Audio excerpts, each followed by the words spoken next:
मैंने बोला था ना कि पवन के फैंस बड़े स्मार्ट हैं, उसके जैसे ही स्मार्ट है।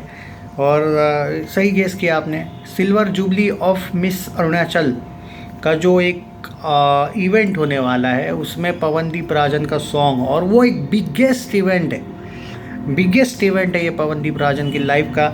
जिस तरीके से भाई वो अनाउंसमेंट हुआ है, जो उसका पोस्टर आया है, मज़ा आ गया भाई देख के, आई मीन टू से। और ये उसके लाइफ का, करियर का, देखो भाई पवनदीप राजन के मैंने आपको पहले भी बोले थे, इसके कुछ ऐसे कॉन्सर्ट भी हमें इस साल देखने को मिलेंगे जो उसके पूरे करियर को, देखो जनरल कॉन्सर्ट्स क्या होते हैं, जनरल कॉन्सर्ट्स ऐसे होते हैं, मुंबई में हुआ, दिल्ली में हुआ, थोड़ा बहुत हुआ, मतलब उसके चर्चा नहीं हुई। भाई स्टेट लेवल के, नेशनल लेवल के कॉन्सर्ट्स ये अलग होते हैं। जो यहाँ पे ये जो वीआईपी कॉन्सर्ट है, इस टाइप के कॉन्सर्ट, जब आप कोई बड़े लेवल पे, जैसे कुछ बीच में बिहार में एक बहुत बड़ा कॉन्सर्ट हुआ था, एमपी में भी हुआ था, पवनदीप राजन को सब जगह पे बुलाया गया है। ये बहुत बड़े इवेंट्स है, ये कोई नॉर्मल से कॉन्सर्ट्स नहीं है। अब ये इतने बड़े इवेंट पे पवनदीप राजन को बुलाया गया है, इतने बड़े, मतलब ये जो 3 अक्टूबर, आई थिंक ये 3 अक्टूबर को होने वाला है। आई थिंक दसरा है, दशहरा 2 तारीख को, 3 तारीख को ये कॉन्सर्ट है जितना मैं जानता हूँ। इवेंट, ये बहुत बड़ा इवेंट होने वाला है। जस्ट इमेजिन करो ना यार कि ये है उसका एक तरीके से ताकत। और एक बात हमेशा याद रखो, सिर्फ विली एंड चॉकलेट टाइप के लोग नहीं है जो इसको आगे लेके जा रहे हैं भाई, इसको सामने से बड़े बड़े लेवल से ऑफर्स आते हैं कि बड़े बड़े इवेंट्स में आप शामिल होइए। मतलब कभी कभी ऐसे भी, ऐसा नहीं है, मतलब ऐसे भी होता है वैसे बॉलीवुड में। बॉलीवुड की बात करें तो पैसा दूंगा आ जाना, और पैसों के लिए जाते हैं अपने एक्टर वगैरह, नाचने भी जाते हैं शादियों में, सुना होगा आपने। वो वाला एंगल नहीं है भाई, एक रिस्पेक्ट होता है, रिस्पेक्ट से बुलाया जाता है। पैसों के लिए, पैसा तो मिलेगा ही भाई, काम करोगे तो ऑब्वियसली मिलेगा, बट ऐसी ऐसी जगह पे उसको, आप एक एग्ज़ाम्पल ही देख लो ना यार, प्राइम मिनिस्टर जी के सामने परफॉर्म करना है, अब इससे बड़ा क्या ही हो सकता है। वो जो एक वो इवेंट थोड़ा सा आई थिंक अटल जी के इस पे था वो, इसलिए वो इवेंट की मैं वैसे नहीं बात कर पाता हूँ, क्योंकि वो एक हैप्पी मोमेंट वाला नहीं था आई थिंक वो इवेंट जो था।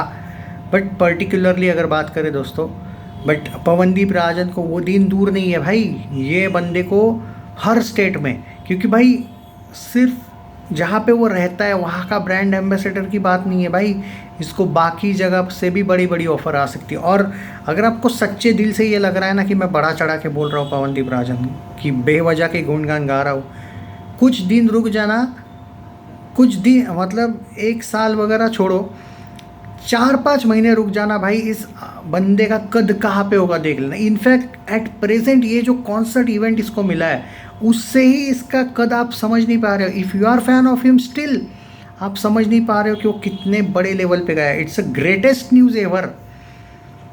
सो मैं तो भाई बहुत खुश हूँ, एंड मैं तो उसकी तरक्की चाहता ही हूँ, एंड बहुत खुश हूँ यार, मतलब जिस तरीके से। और वो जो पोस्टर था वो भी देखो ना, हालांकि इसके अलग अलग पोस्टर आए, मेरे पास जो पोस्टर है वो मैंने थंबनेल में लगाने का सोचा, पर और वो सामने वाले जो इवेंट वाले हैं उन्होंने किस ग्रेटिट्यूड के साथ यार उसको, मतलब उसका स्वागत किया है जिस तरीके से, मतलब वो जो लिखा हुआ टैगलाइन भी देखो कि इतने बड़े क्या कहते हैं एक तरीके से सम्मान, या फिर इतने बड़े समारोह में इससे और बड़ा गिफ्ट क्या होगा कि पवनदीप राजन वहाँ पे मौजूद होंगे। ये जो इज्जत होती है ना, रिस्पेक्ट सामने से, ये टैगलाइन किसी को बुलाने का, ये ऐसे पैसा दे के वे के या फिर पैसों के खेल के लिए नहीं होती, ये दिल से कमाई हुई इज्जत है उसने यार। ये मुझे बहुत अच्छा लगा यार, मतलब और मैं एक ही बात कहूँगा भाई कि जिस तरीके से ये तरक्की हो रही है इसकी, बहुत बड़ी बात है। और मैं तो होप कर रहा हूँ कि ये इवेंट इतना बड़ा है कि उसकी फैमिली ने भी जाना चाहिए। आई होप कि उसकी पूरी फैमिली वहाँ पे होगी, क्योंकि ये ऐसे इवेंट्स बहुत कम होते हैं।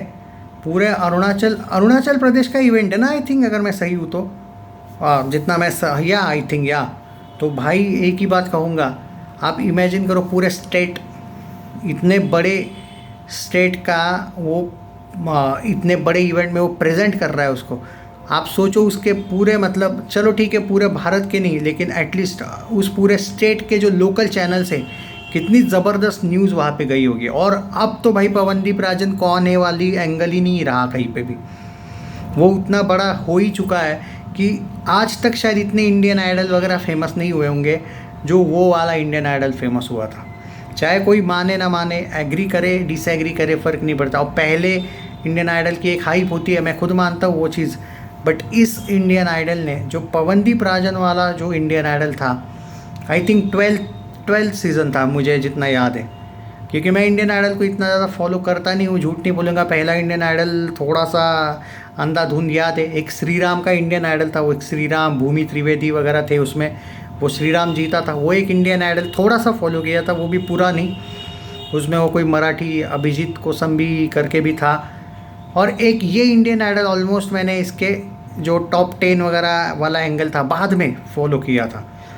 बट इन दोनों को लेके, और मैं हमेशा बोलता था कि पवनदीप राजन या अरुणिता में से ही शायद कोई जीतेगा, ऐसा हमेशा लगता था बहुत पहले जब, क्योंकि मैं उनको फॉलो करता था उस टाइम पे, उतना ज़्यादा पहचान नहीं थी। पर क्या तरक्की की है यार उस बंदे ने,